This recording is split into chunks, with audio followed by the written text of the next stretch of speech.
Welcome back, everyone. This is part 3 of 3 parts to the lecture on quantitative research. In this component, we'll be talking a little bit about quasi-experimental research and non-experimental research. All right, so let's start off with talking a little bit about quasi-experimental research. So this research design is actually the most common quantitative research design out there. And that's because in many cases, the ability to do all 3 components to an experimental study is not possible. So the most common situation here is that you aren't able to randomize in your study. So you may have a population, but you can't tell them you're going to be in the control group or you're going to be in the treatment group. This would be the case in a situation where you're trying to look at a novel new treatment, and you really have to let the participants in the study decide whether they want to give this a try or not. It's also possible that you may not have the opportunity to have an appropriate control group. This could be because of resource limitations or other practical limitations. Now, despite the fact that these 2 elements to an experiment study are missing in quasi-experimental studies, there will always be treatment. So there will be some intervention that will be done with your experimental group to determine whether or not that has an impact. Because of the fact that it doesn't have all 3 components, it's less clear in terms of being able to determine whether there's a cause and effect relationship between the independent and dependent variables. So what are the different types of quasi-experimental research approaches? Well, one is a one-group pretest-post-test approach. So in this situation, you only have an experimental group. You collect baseline data before you do an intervention, you do your intervention, and then you collect data afterwards. And you compare the data that you collected before and after and say, look, this intervention had an impact. Now, this is good for initial research showing that there's an impact of an intervention, but it's not as strong as being able to compare to a control group where you didn't see that effect. Another approach is a time series approach. And this is slightly stronger than the approach that we just mentioned, and that's where you collect data at multiple points. So you have your experimental group, you collect data again, do your intervention, collect data.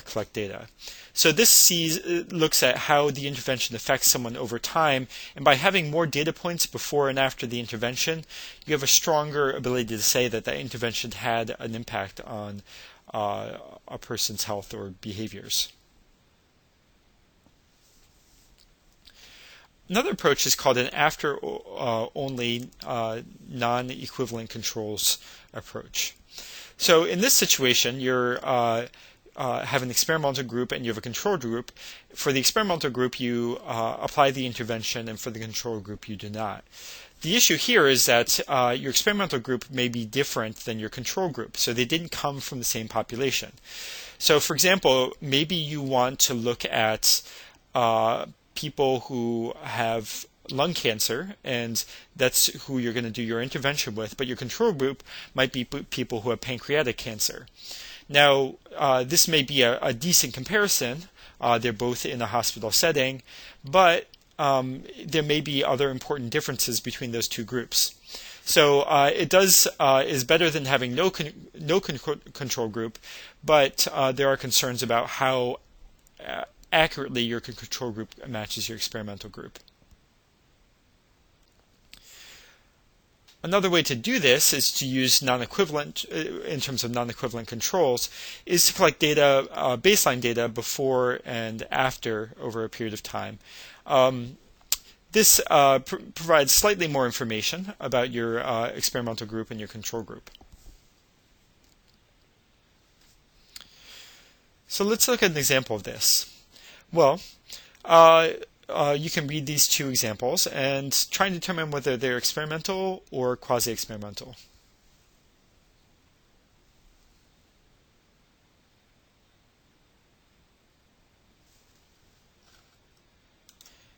And you may want to actually pause this in the meantime.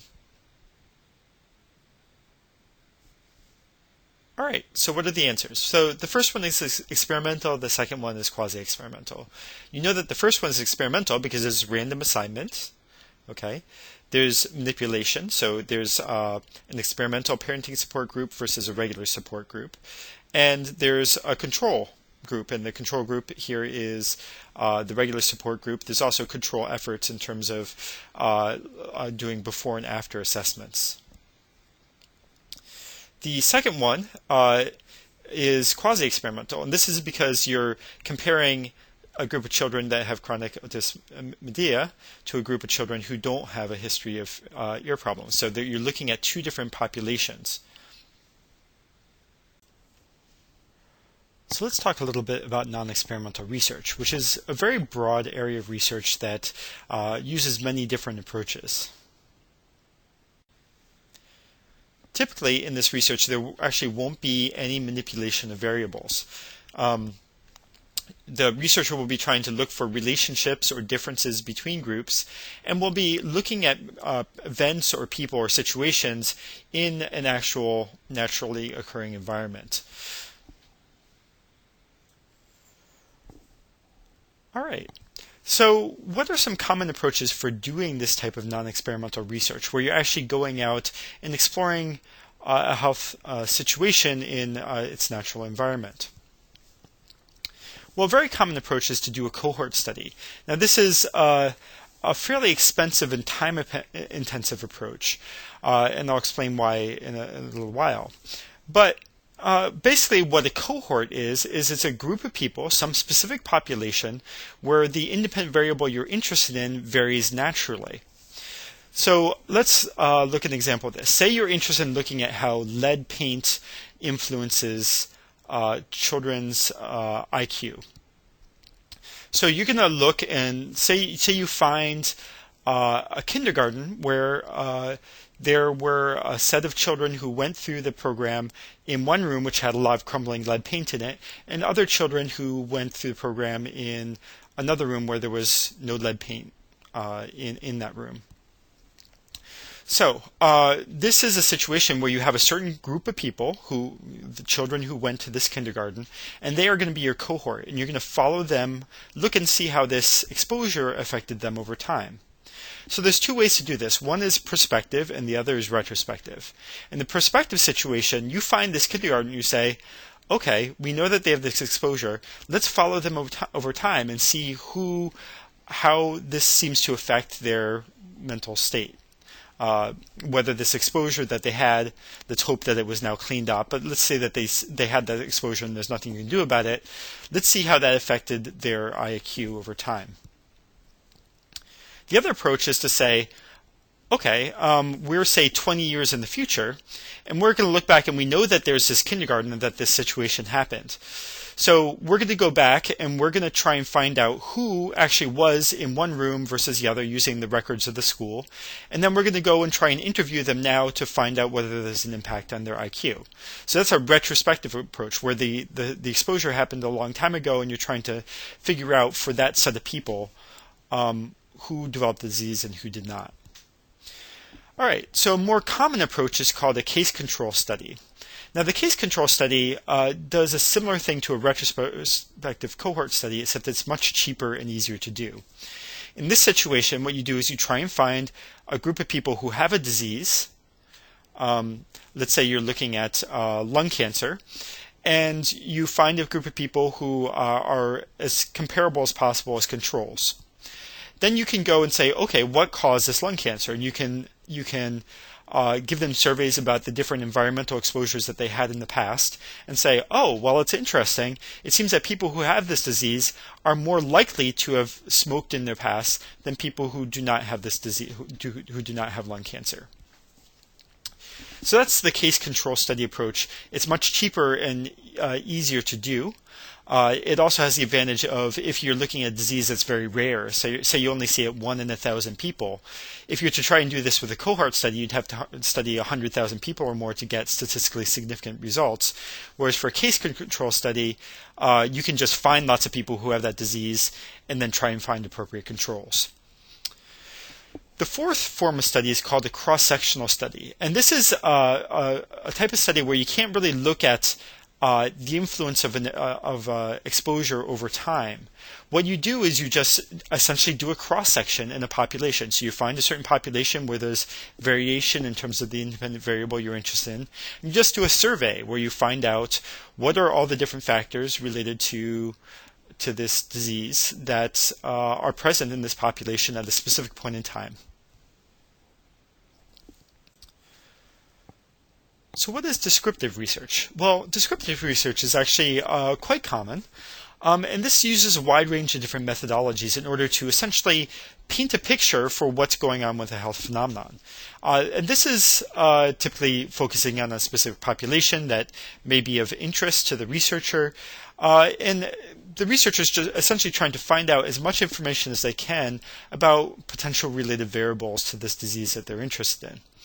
And typically in this type of study, they'll just present some frequencies and characteristics that describe this population.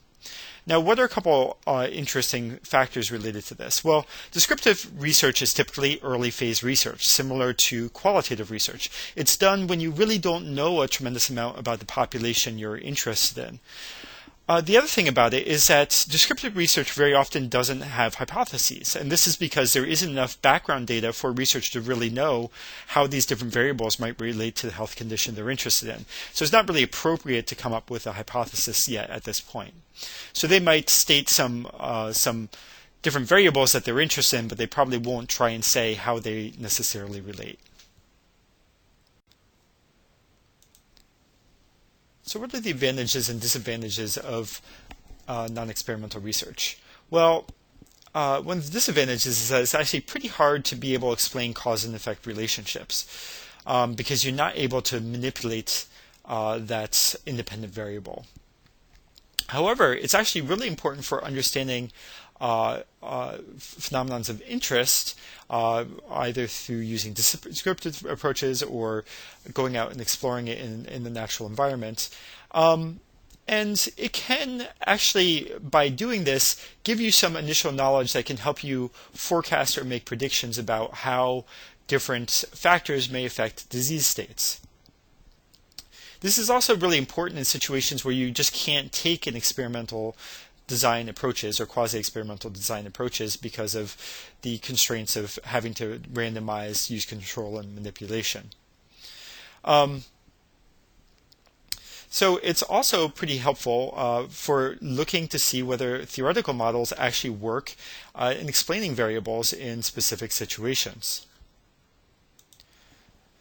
So non-experimental research, while not quite having the rigor of experimental research and quasi-experimental research, does fill a very important gap in understanding the origins of disease. All right, I also just wanted to mention quickly the idea of mixed methods research.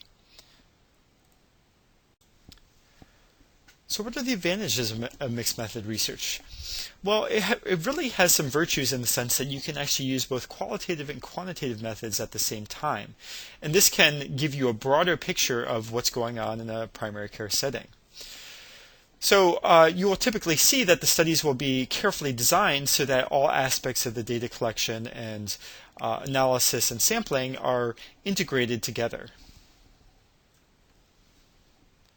Some other advantages include the fact that you're able to use these different methodologies to triangulate in on the correct answer.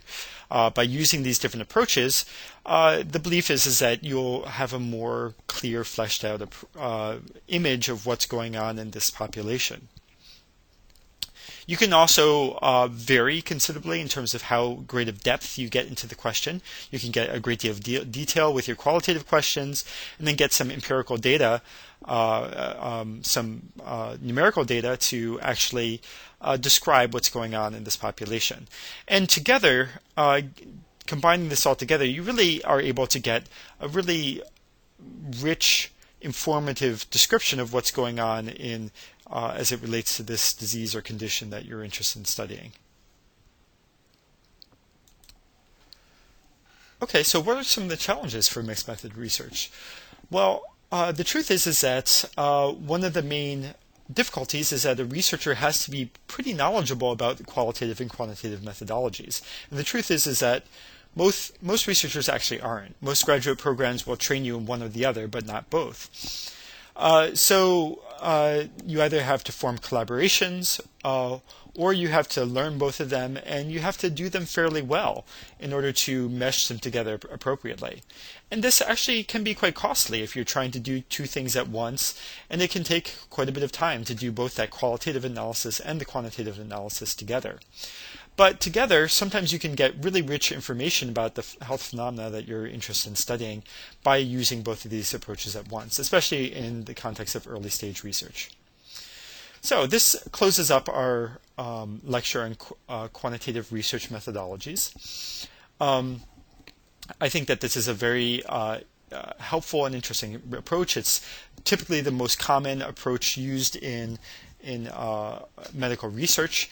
I think that as we move forward with the term, you'll see how powerful it can be to explain health phenomena.